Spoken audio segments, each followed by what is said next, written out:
ہمارے پروردگار نے ہاتھی والوں کے ساتھ کیا کیا؟ کیا اس نے ان کا داؤں غلط نہیں کیا؟ اور اس نے ان پر جھنڈ کے جھنڈ پرندے چھوڑ دیے جو ان پر کھنگر کی پتھریاں پھینکتے تھے، تو اس نے ان کو ایسا کر دیا جیسے کھایا ہوا بھس۔ السلام علیکم۔ یمن اور حبشہ کا بادشاہ ابراہہ تھا۔ اس نے شہر صنع میں ایک گرجا گھر بنایا تھا اور اس کی خواہش تھی کہ حج کرنے والے بجائے مکہ مکرمہ کے صنع میں آئیں اور اسی گرجا گھر کا طواف کریں اور یہیں حج کا میلہ ہوا کرے۔ عرب خصوصاً قریشیوں کو یہ بات بہت ناگوار گزری، چنانچہ قریش کے قبیلے بنو کنانہ کے ایک شخص نے آپے سے باہر ہو کر صنع کا سفر کیا اور ابراہہ گرجا گھر میں داخل ہو کر پیشاب پاخانہ کر دیا اور اس کے در و دیوار کو نجاست سے آلودہ کر ڈالا۔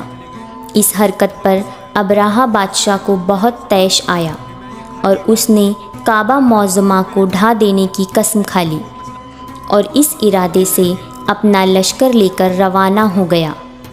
اس لشکر میں بہت سے ہاتھی تھے اور ان کا پیشرو ایک بہت بڑا ہاتھی تھا جس کا نام محمود تھا۔ ابراہہ نے اپنی فوج لے کر مکہ مکرمہ پر چڑھائی کر دی اور اہل مکہ کے سب جانوروں کو اپنے قبضے میں لے لیا، جس میں عبد المطلب کے اونٹ بھی تھے۔ یہی عبد المطلب جو ہمارے نبی صلی اللہ علیہ وسلم کے دادا ہیں، خانہ کعبہ کے متولی ہیں اور اہل مکہ کے سردار تھے۔ یہ بہت ہی رعبدار اور نہایت ہی حکیم اور باشکوہ آدمی تھے۔ یہ ابراہہ کے پاس آئے۔ ابراہہ نے ان کی بہت تعظیم کی اور آنے کا مقصد پوچھا تو آپ نے فرمایا، تم میرے اونٹوں کو مجھے واپس دے دو۔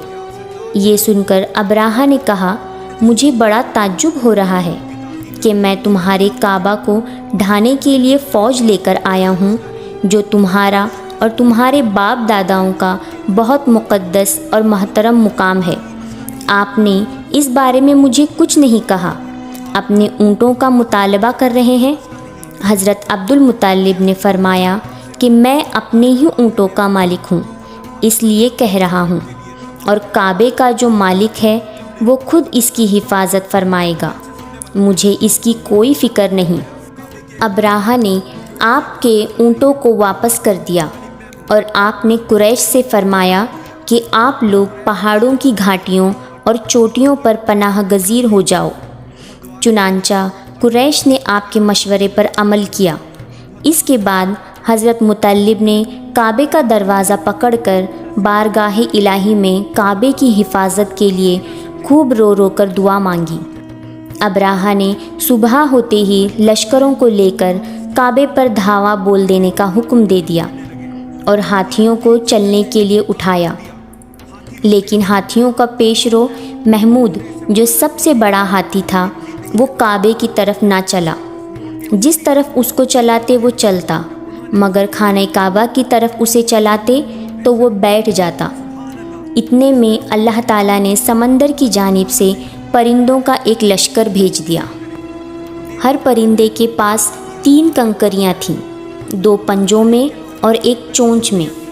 ابابیلوں کے اس لشکر نے ابراہوں کی فوج پر اس زور کی سنگباری کی کہ ابراہہ کی فوج بدحواس ہو کر بھاگنے لگی، مگر کنکریاں بہت چھوٹی چھوٹی تھیں، لیکن وہ کہنے لائق کے پتھر تھے۔ پرندے جب ان کنکریوں کو گراتے تو وہ سر سے نکل کر جسم کو چیر کر ہاتھی کے بدن کو چھیدتے ہوئے زمین پر گرتے تھے۔ ہر کنکری پر اس شخص کا نام لکھا ہوا تھا جو اس کنکری سے ہلاک کیا گیا۔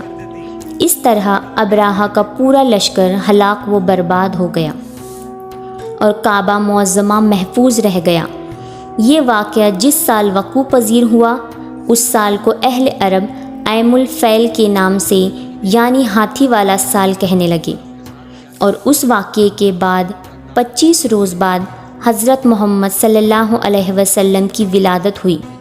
اس واقعے کو اللہ تعالیٰ نے قرآن مجید میں بیان فرماتے ہوئے سورہ نازل فرمائی، جس کا نام سورۃ الفیل ہے، جس کا ترجمہ ہے کیا تم نے نہ دیکھا کہ تمہارے رب نے ان ہاتھی والوں کا کیا انجام کیا؟ کیا ان کا گاؤں تباہی میں نہ ڈالا اور ان پر پرندوں کی ٹکڑیاں یعنی فوجیں نہ بھیجیں کہ انہیں کنکر کے پتھر سے مارتے تو انہیں کر ڈالا کہ جیسے کھائی کھیتی کی پتی یعنی بھوسا۔